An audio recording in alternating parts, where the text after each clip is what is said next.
చెప్పి వీళ్ళందరూ లోపల పోయి వైఎస్ఆర్ కాంగ్రెస్ పార్టీ ఆఫీసు ధ్వంసం చేయడం జరిగింది. టోటల్ ఫర్నిచర్ అంతా ధ్వంసం చేసేసి తీసుకొని పోయి బయట వేసేసి కాళ్ళతో ఇది చేసి తెలుగుదేశం జిందాబాద్ జై బాలయ్య జై బాలయ్య అని కొట్టుకోవడం జరిగింది. విగ్రహాన్ని కూడా పాల్గొట్టారు. నేను ఒకటే చెప్తున్నా, ఎక్కడి ప్రజాస్వామ్యం ఇది? చంద్రబాబు నాయుడు గారు 30 సంవత్సరాల ఇండస్ట్రీ అంటున్నారు కదా, ఇదేనా పబ్లిక్ నేర్పిస్తా ఉండేది? ఈ రకమైన కల్చర్ వచ్చిందను, ఈ రకంగా కల్చర్ వచ్చింది. జగన్మోహన్ రెడ్డి గారు 5 సంవత్సరాలు ఉన్నారు. ఈ రకంగా ఆయన కానీ అనుకుంటుంటే ఏం జరిగిండదు, ఏం చేయలేడు ఆయన. 5 సంవత్సరాలు ఉండేటప్పుడు ఏ పార్టీలకు కూడా సంబంధం లేకుండా ప్రజలు, పేద ప్రజలు అనేది డివైడ్ చేసినాడు. డబ్బుండేవాడు పేద ప్రజలు అనేది డివైడ్ చేసి ఆయన రాజ్యం వెళ్ళినాడు. ఇది అట్లా లేదు. పేద ప్రజల్లో కూడా వాడు వైఎస్ఆర్ కాంగ్రెస్ పార్టీ వాడా, వాడు తెలుగుదేశం పార్టీ వాడా, వాడు బీజేపీ వాడా అని చెప్పి తారతమ్యాలు పెట్టేసి రాజ్యం వెళ్తా ఉంటారు. ఎంతవరకు న్యాయం ఇది? ఈ రకంగా సత్యసాయి జిల్లా హిందూపూర్లో నిన్న జరిగిన దాడికి మేము వైఎస్ఆర్ కాంగ్రెస్ పార్టీ మదనపల్లి తరఫున తీవ్రంగా ఖండిస్తా ఉన్నాం. ఈ రకంగా చేయడం అనేది చాలా బాధాకరం, చాలా బాధాకరం.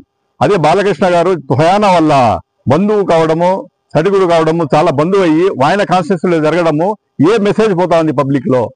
ఈ రోజు రాష్ట్రం అంతటా కూడా దిగ్భ్రాంతిలో ఉంది. ఈ రకంగా ఎందుకు జరుగుతా ఉంది? కాబట్టి మేము ఒకటే కోరుకుంటున్నాం, ఈ రకంగా చేసింది అల్లరి మూకలను కఠినంగా శిక్షించాలా. అదే విధంగా బాలయ్య గారు వచ్చేదిను అందరి ముందు క్షమాపణ చెప్పాలా అని చెప్పి కూడా మేము డిమాండ్ చేస్తా ఉన్నాం. ఇంకో రెండో విషయం, ఇక్కడ వచ్చినాం ఈ రచ్చబండ కార్యక్రమం అనేది మా కార్యక్రమం కాదు, మా వైఎస్ఆర్ కాంగ్రెస్ పార్టీ కార్యక్రమం కాదు. ఫస్ట్ మీరు ఏమనుకుంటున్నారంటే ఈ పార్టీ వాళ్ళు ఏదో పెడతా ఉన్నారు, వైఎస్ఆర్ కాంగ్రెస్ పార్టీది ఏదో మీటింగ్ ఇది అని మీరు అనుకుంటా ఉంటారు. కాదు, ఇది పేద ప్రజలకు సంబంధం ఉండే కార్యక్రమం. ఇది మీకోసం చేస్తా ఉండే కార్యక్రమం. మీరు అంటారు మాకేం సంబంధం దీంతో అని. ఇక ఉండే మెడికల్ కాలేజ్ వచ్చి ప్రైవేట్ అయిపోతే మాకేం లాసు అంటారు. ఇప్పుడు నేను ఒకటే చెప్తున్నా, మీకు చాలా లాసులు ఉన్నాయి, మీకు అది గుర్తుకు తెస్తా. ఫస్ట్ ఏమంటే, మీరు ఇప్పుడు మీ బిడ్డలు డాక్టర్లు కావాలని మీకు ఉందా లేదా? పేద ప్రజల బిడ్డలు కూడా డాక్టర్లు కావాలని ఉంది కదా. ఇప్పుడు మీరు ఈ కాలనీలో ఉన్నారు, మీ బిడ్డలు కూడా కాలనీలో ఉండే బిడ్డలతో ఆడుకుంటా ఉంటారు, అవునా కదా? డబ్బుండేవాడు, చిన్నపిల్లలకు డబ్బుండేవాడు డబ్బు లేనివాడు ఏమైనా వ్యత్యాసం ఉందా? ఏమీ లేదు. ఇద్దరు చదువుతారు. మీ పిల్లోడు బాగా చదువుతా ఉంటాడు, వారు ఒక రకంగా చదువుతాడు. వానికి మెడికల్ సీట్ వచ్చేస్తుంది. ఎవరికి? చిన్న డబ్బు ఉండేవానికి. ఎందుకంటే డబ్బు కట్టేస్తాడు, మెడికల్ సీట్ వేస్తాడు. మీ ఓనికి డబ్బు కట్టలేడు కాబట్టి సీట్ రాదు. మీ ఓడు ఏమనుకుంటాడు, ఆ దేవుడు నాకు ఎందుకు మా పేద తల్లిదండ్రుల కడుపులో పుట్టించినాడు, నాకు ఈ రోజు ఈ బాధ తప్పింది, నేను కూడా వాళ్ళ ఇళ్ళలో పుట్టింటే నేను ఈరోజు డాక్టర్ అయింది కదా అనుకుంటాడా లేదా? ఖచ్చితంగా అనుకుంటాడు. మీరు ఏమనుకుంటారు, నా కడుపులో పుట్టినందుకు నా బిడ్డ చూడు ఈ రకంగా చదువు లేకుండా మామూలు చదువులు చదువుకుంటాడు, వాడు చదువు రాకపోయినా సరే వాడు డబ్బు కట్టి డాక్టర్ అయిపోయినాడు, ఏమి కర్మ అని చెప్పి మీరు దేవుని మీద ఇది చేసుకుంటారు, బాధపడతారు.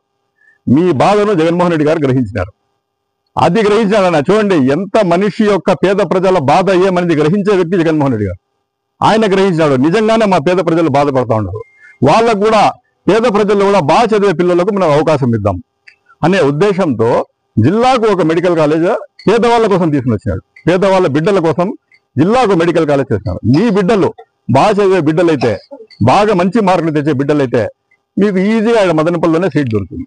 ఆ సీటు విలువ ఎంతో తెలుసా? ఒక్కో సీట్ వచ్చే 2 కోట్ల రూపాయలు ఒక సీటు. అదేవిధంగా 4 కోట్ల రూపాయలు పీజీ సీట్ వస్తుంది. మీ బిడ్డ బాగా చదివినాడంటే ఆ బిడ్డ కూడా డాక్టర్ అవుతాడు, డబ్బు కట్టుకొని ఏడనే చదువుకొని. మీ బిడ్డ ఈడే డాక్టర్ అవుతాడు. వాళ్ళకు గౌరవం ఉంటుంది, వాళ్ళకు మీకు కడుపు క్షోభ అనేది ఉండదు. ఈ రకంగా మీ బిడ్డలు కూడా బాగా చదువుతారు, మీకు సొసైటీలో గౌరవం వస్తుంది. చూడుపా మా బిడ్డ డాక్టర్ అని. ఒక్క బిడ్డ కానీ మీ ఇంట్లో డాక్టర్ అయిపోయినాడంటే మీ మొత్తం ఫ్యామిలీ వచ్చిందనో పైకి వచ్చేస్తుంది. ఎందుకంటే విద్యతోనే పేదరికం నిర్మూలన అవుతుంది. అది రాజశేఖర రెడ్డి గారి కాన్సెప్ట్. అది విద్య కానీ ఎవరినో ఒక పిల్లోడు, ఒక ఫ్యామిలీలో పేదరికంలో ఉండే పిల్లలు ఒక బిడ్డ కానీ చదివినాడంటే ప్రతి ఒక్కరు కూడా ఫ్యామిలీనే ఒకరు చూసి ఒకరు చదువుకొని అందరూ పైకి వచ్చేస్తారు. ఆ రకంగా జగన్మోహన్ రెడ్డి ఆలోచించి ఈరోజు పెట్టింటే, అంత కష్టపడి పెడితే మామూలు రేట్లకు ఈ కాలేజీలను డబ్బుండే వాళ్ళకి అమ్మేస్తున్నాడు చంద్రబాబు నాయుడు గారు. ఇంకా మీ మీద ఏమి ఆయనకి అక్కరా చెప్పండి? పేదవాళ్ళ మీద నీకు అక్కర ఏమి అంటే, పేదవాళ్ళ బిడ్డ ఎప్పటికీ డాక్టర్ కాకూడదా? మళ్ళీ ఎందుకు అమ్ముతాడు? అది ఎవరు నిలదీయాలా? ఇప్పుడు మీరు అంటున్నారు ఎవరు నిలదీయాలా? మా ప్రజల్లో వచ్చిందను పేద ప్రజలు రోడ్ల మీదకి రావాలా, ధర్నాలు చేయాలా. మీరు ఎందుకంటే ఈరోజు అందరికంటే ఎక్కువ నష్టపోతాండేది మీరు వైఎస్ఆర్ పార్టీ వారు. ఈరోజు మేము వస్తాండేది మా కోసం కాదు, జగన్మోహన్ రెడ్డి గారి బిడ్డల కోసం కాదు, మీ బిడ్డల కోసం మేము రోడ్ల మీదకి వచ్చినాం. ఈరోజు వచ్చి మీకు చైతన్యపరుస్తున్నాం. పరిచేసి మీరు రోడ్ల మీద, వేరే రాష్ట్రాలంతా ఇట్లా జరిగింది, రోడ్ల మీదకి వచ్చేసినారు జనాలు. రోడ్ల మీదకి వచ్చేసి ధర్నాలు, రాస్తారోకోలు అంతా చేస్తే ఆ ప్రభుత్వాలు దిగి వచ్చేసినాయి. అయ్యో ఇంకా మేము దాని జోలికి పోముబ్బా, అది పేద బిడ్డల కోసమే ఉండిపోయి కాలేజు, మేము పోమని చెప్పి వేరే రాష్ట్రాల్లో జరిగింది. మహారాష్ట్రలో, ఛత్తీస్గఢ్లో, ఉత్తరాంచల్లో అంతా జరిగింది. కానీ ఇప్పుడు మన రాష్ట్రంలో మన ప్రజలు ఎవరు బయటికి రాలా, ఎవరికి కూడా తెలియదు. ఏమంటే చంద్రబాబు నాయుడు బాగా తెలుసు, ఆంధ్ర ప్రజలు వచ్చి సాధు జీవులు, వాళ్లకు ఎటువంటి నాలెడ్జ్ లేదు, గమ్మునుంటారు, ఎలక్షన్ టైంలో చూసుకుందాం లేపా అని చెప్తారు. మీరు ఎలక్షన్ టైంలో చేసే వరకు మీ పిల్లల భవిష్యత్తు నాశనం అయిపోయి ఉంటుంది. మీ బిడ్డలు ఎప్పటికీ డాక్టర్లు కాలేరు. జీవితాంతం డబ్బుండేవాడి బిడ్డలు పల్లకీల్లో కూర్చుంటే మీ బిడ్డలు పల్లకీలు మోయాల్సిందే. దానికోసం జగన్మోహన్ రెడ్డి గారు ఏమంటే, మా ప్రజలు బయటికి రారు స్వామి, నేను అట్లా అనుకున్నానంటే ఇదంతా నేను చేసిన వ్యవస్థ అంతా నాశనం అయిపోతుంది, కాబట్టి మనమే పదండి రోడ్ల మీదకి పోదాము అని చెప్పి ఈరోజు మేము వస్తాం. ఆయన కూడా పండుకోవడంలే, మీకోసం ఆయన పోరాడుతూ ఉన్నారు, ఆయన కోసం మేము దిగుతా ఉన్నాం. ఏం చేస్తున్నాం ఇప్పుడు? ఆయన ప్రణాళికాబద్ధంగా చేయాలి, ఏది కూడా మనం టక్కని చేయకూడదు. ఆయన ఏమన్నాడు, ప్రణాళిక తీసుకున్నాడు, 1,000,000 సంతకాలు సేకరిద్దాం, ఫస్ట్ ప్రజల దగ్గర పోయి అవగాహన కల్పిద్దాం ప్రజలకు, 1,000,000 సంతకాలు వాళ్ళ దగ్గర తీసేసుకుందాం.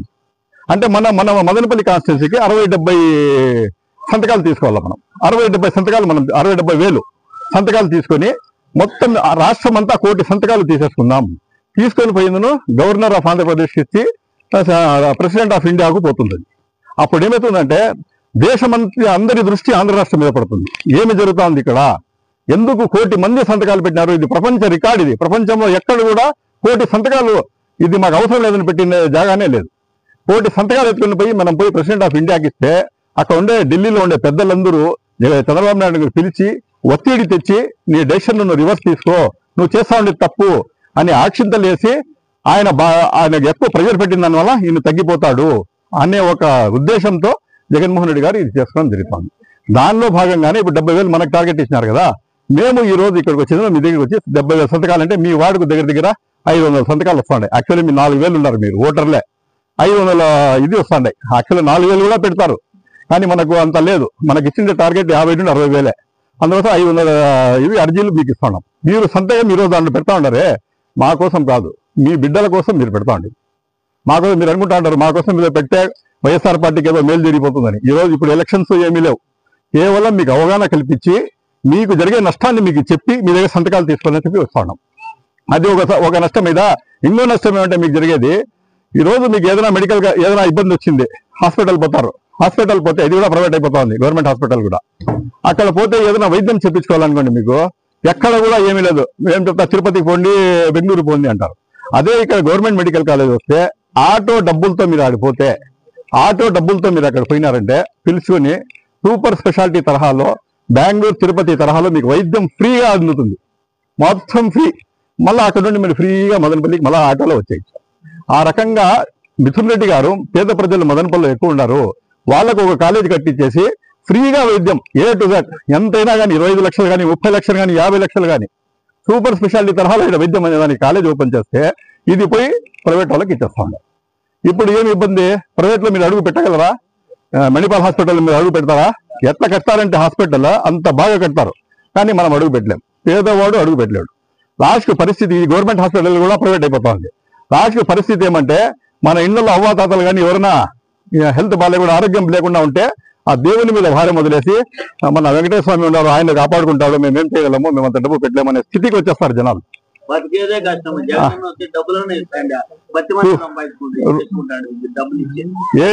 ఏమీ లేదు, సంక్షేమం లేదు. ప్రజలు వచ్చిందనో ఏది పోయినా మీరు పోవాలి ఆఫీస్ కాడికి, ముందు వాలంటీర్లు అంతా చేస్తా ఉంటారు. ఇప్పుడు మీరు పోవాలా, పోతే అది ఒక పని జరగదు, చెప్పులు అరిగిపోవాల్సిందే.